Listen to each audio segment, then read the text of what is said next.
Donald Trump's cabinet members making appearances on Fox and other right-wing channels, making complete fools of themselves on such critical issues. I just want to show you this. This is Donald Trump's Energy Secretary, Chris Wright. Let me just play this clip for you. Utterly humiliating and dangerous. Here, play this first clip. The Department of Energy, meanwhile, released its climate report assessing the impact of greenhouse gas emissions.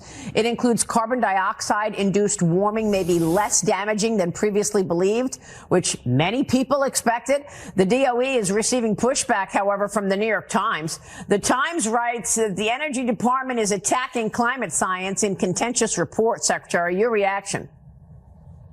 Oh, what a crazy headline, but I guess that's par for the course for the New York Times. In fact, we're doing the exact opposite. We're exposing the American people and the broader scientific community to what actually is in the Intergovernmental Panel on Climate Change reports, not the hyperbolic summaries for policymakers or media headlines that claim all sorts of crazy stuff. This is what we actually know. How often do you hear that the planet's getting greener because there's more carbon dioxide in the air that contributes to increased crop productivity and greater wilderness, greener wilderness? How often you hear that deaths from extreme weather have been falling like a stone for a century, and that insured losses from extreme weather events have been on a multi-decadal decline? And those are just facts. Instead, we're scaring kids in school. We're promoting an alarmist view of climate change that's simply contrary to the facts. It's a real physical phenomenon that we want to talk about honestly. Yeah, those are not the facts. Quite literally, everything he says there is a lie. And you hear him saying climate change is actually great for everybody. I mean, climate change is an amazing thing. So they're going to put out reports saying that this benefits everybody. I mean, it doesn't get more dystopian than that, or does it? I mean, here you have Secretary of the Interior, Doug Burgum, celebrating that the Trump regime will eliminate wind and solar power energy, say goodbye to wind and solar. It's just coal, everybody, as other countries are developing multifaceted energy to help them, one, when it comes to their energy production needs, help their economies, but also help the environment. This is what the Trump regime is saying. Here, play this clip. There are still a lot of wind projects that are moving forward, and the ones in the ocean as well, Empire Wind, Vineyard Wind. Are those going to be stopped as a result of this? Well, I think the big thing, Martha, is with the One Big Beautiful Bill has taken a major step forward. And finally, after 33 years, phasing out these just massive subsidies that were creating essentially tax schemes as opposed to power generation projects for wind and solar. And with the phase out of those, I think we're going to see almost zero applications for new projects that come in, because 70% of the value of a wind project, perhaps even more for offshore wind, which was very expensive, was the value of the tax credit. And of course, we're for. So they're talking about killing industries, but what is the government going to be subsidizing? What are they focused on? Coal, yes, but also building nuclear reactors on the moon. Here's Shawn Duffy, Transportation Secretary, talking about bringing fission to the moon's surface. Here, play this clip. We do have some solar, but if you want sustainable life on the moon, you need an energy source. So we're going to bring fission to the moon's surface to power our base. It makes complete sense. Now, some might say, well, the launch is somewhat complicated, right? These are not active. They're not live. When we launch. All right, enough of that. I mean, quite literally crazy stuff. Let's bring in former Washington Governor Jay Inslee. Governor, you're also involved with Climate Power and their accountability project, holding people like that and initiatives like that accountable. First, I just want to get your reaction to what it is that I showed you, and then we'll dig deeper.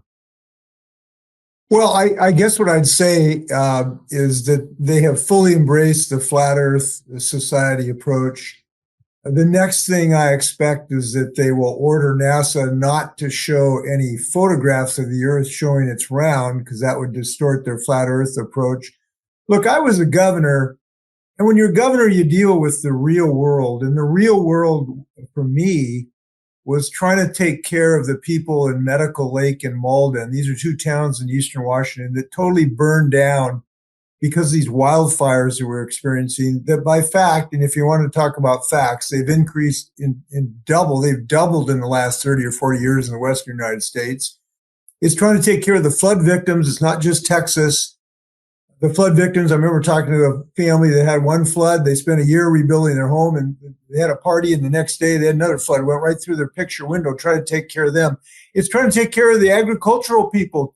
Look, this is bad for agriculture. Our wine industry is hurt because of the smoke from the forest fires gets on our grapes. It then can reduce the quality of our wine. So I really don't know what world they want to live in. You can only explain this in two ways. One, they really just don't give a damn about people's lives who are getting hurt by this monster. And two, they think they can hoodwink the American people who are now seeing this. And to me, it's just so callous that they could come up to somebody whose home has just been full of mud and tell them that climate change is a good thing, that these floods that are increasing dramatically. And by the way, the $1 billion losses we're having from these extreme climate events have gone up by 4 or 5 times in the last decade and a half. So, I guess they think Lion will pay off. Ultimately, I don't believe that's the case. Americans are increasingly recognizing the threat that we're facing. So I guess what I'm saying is I worry less about artificial intelligence and more about the natural stupidity and deceit, which they're trying to pull over the American people right now. Right. I mean, energy is not limitless. It needs to be harnessed in the right way. And correct me if I'm wrong, on the current path we're going, there is somewhat of an expiration date in terms of if you pursue this path, there's going to start to be lots of energy shortages. And so wind and solar was, however you want to view it, whether a long-term solution, a stopgap, medium-term solution, in addition to the fact that it brought jobs to communities. When I've spoken to people like Senator Schatz of Hawaii and others, who's a big proponent of wind, what they're saying is we're going to look back in 5 years and there's going to start to be grid outages everywhere, kind of like what we saw in Texas a few years back. And people are going to be like, what happened? Like, we actually need this right now at a time they're talking about putting nuclear fission on the moon, which they're not going to do. Well, we'd like to have some power on Earth, not just here on the moon. It'd be nice if our elected officials thought about getting power to our homes on Earth, not just the moon. And the fact of the matter is we know electrical demand is going to skyrocket, in part because of the energy needs of data centers and our new internet-based system, but just because of the growth of the United States. And so these brownouts are a real concern. And even when you have this situation where or the president should know, we need a lot more electricity, does it really make a lot of sense to kneecap 70% of the new possible energy sources we have, which is also the cheapest energy sources? This is the thing that has always astounded me about Trump. He wants to say he wants to be dominant in energy, but the first thing he wants to do is to basically take, 3 of the most prominent energy generating sources and making them illegal in the United States. Look, if you need more energy, the dumbest thing to do is to disallow access to wind, solar, and advanced batteries, 3 of the most productive ways of producing a new energy. And yet that is what he's done. And by the way, it's not just reduction of subsidies. I heard one of these speakers say, well, all we're doing is taking away subsidies. That's not all they're doing. They're doing everything humanly possible to make it impossible to build wind power, advanced batteries, and solar power. The most recent one is they denied a permit in Idaho of this really significant wind power farm that would really help us in the northwest part of the country avoid these brownouts. It's not just that they took away the subsidy. They took away the permit for no good reason whatsoever. So they're going out of their way, every possible way they have, to chop down every wind tower and put blackout curtains over every solar panel. And now it's not just access, it's cost, because these are the least costly in 90% plus of the areas in the United States. These are the costs that are dramatically cheaper than coal-based energy. So he's not only exposing us to more brownouts. He's exposing us, if we can get the electricity, it's going to be more expensive. Over $150 a person in the United States going to have higher electrical costs on average as a result of shooting ourselves in the foot. So it's maddening that he is exposing us to the health risks associated with heat domes that killed 150 of my citizens a couple summers ago. It's maddening that he's allowing our homes to burn down across the United States. Shoot, we have a fire burning today in the Olympic National Park in the rainforest. This is a place that's called a rainforest, but it's on fire and we can't put it out because it's so dry. We've had 2 droughts in the last 4 years in my state. And so they don't care about our health, but they also don't care about the costs of our energy because they want to fatten the pockets of their fossil fuel buddies. This really should be maddening to every American. And then it feels like it all goes back to some personal grievance Donald Trump had at some point in his life. The windmills that he didn't like being built around his Aberdeen and Turnberry golf courses. It's why he's always hated windmills around there. He likes the idea of climate change bringing the water closer to the Mar-a-Lago property. He thinks it gives him kind of more exclusive waterfront and beachfront. He's said that in speeches before. So he, and it's like what he does with the trade war also. He'll say, in Japan, they do some test where they drop a bowling ball, which they don't do, on the car. And if the car breaks, they put a tariff on an American car. And that's why there's no American cars in Japan, which is false. And you have these ridiculous, to your point, flat earth style pretext and justifications.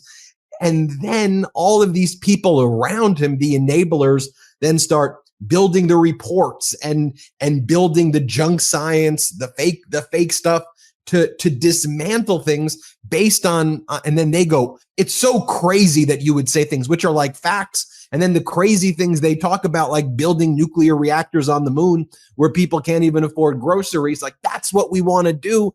And it's just got to stop. I guess I'll leave it. I'm not sure if that's much of a question or me just venting to you. Well, it's more of a statement than a question. But I think they're going to have problems with this because they're running into reality. It's people who can't go outside because it's too hot. It's people like in my Seattle, Washington, our kids could not go outside and play 2 summers because of the smoke. It was actually a health hazard to go outside to play. It's people having to abandon their homes on the coast, which is happening, and build their homes out. What I'm saying is that they are running into reality. And it's our job. The question is, what are we going to do about this, right? That's the real question. What are you and I and everybody else going to do about it? And what we're going to do, I hope, is to make sure that we use all of our voices to speak against this lunacy, but also make sure that we elect people to Congress in November 2026 that are going to push back about this anti-science position. Whatever your party in, you ought to be pro-science. And I hope people are now starting to realize November 2026 is going to be important in congressional elections so that we can actually get people elected who will put a stop to this craziness to deny science and inexpensive energy. That's our goal, and we ought to be doing it. And everybody can play a role in this to talk about this issue. I'm glad you're talking about it. I talk about it. I'm working with this group, Climate Power, to try to spread a scientific message on a nonpartisan basis. Because both parties ought to be working on this. Unfortunately, there's only one. But this is so central to our lives. I'm just so... Now, here's some good news, if I may, because I don't think we should have a discussion without some good news. If, in fact, we get these things built, if we can get Trump's hands off our throats on this, the fact of the matter is we are experiencing a clean energy revolution that is so effective it knocks your socks off. Listen, it took us 40 years to build the first terawatt of solar energy, 40 years. Then the next terawatt, it took us only 2 years. The third terawatt only took us 1 year. So the pace of growth of renewable energy is extraordinary as long as we get the permits to actually build it, because the technology is fantastic. The price continues to come down. The technology continues to be increased. The efficiency continues to improve. marrying this with advanced batteries, and we have two of the most advanced battery companies that uses a new silicon anode in the state of Washington. These technologies are incredible. We just need to be able to deploy them and take this guy's foot off of the engine of progress. So there's good news out there as long as we can push the go button. Thank you so much, as always, Governor Inslee. Thanks for the work you're doing now. And please come back. And if you ever want to write for the MeidasTouch Substack, it goes out to about 1 million people. They love these issues. You never know when you're going to get something from me. It'll come in over the transom. Sounds good. Everybody hit subscribe. Let's get to 6 million subscribers. The truth is more important than ever. Check out our new Truth Over Lies collection at store.meidastouch.com. All 100% USA union made.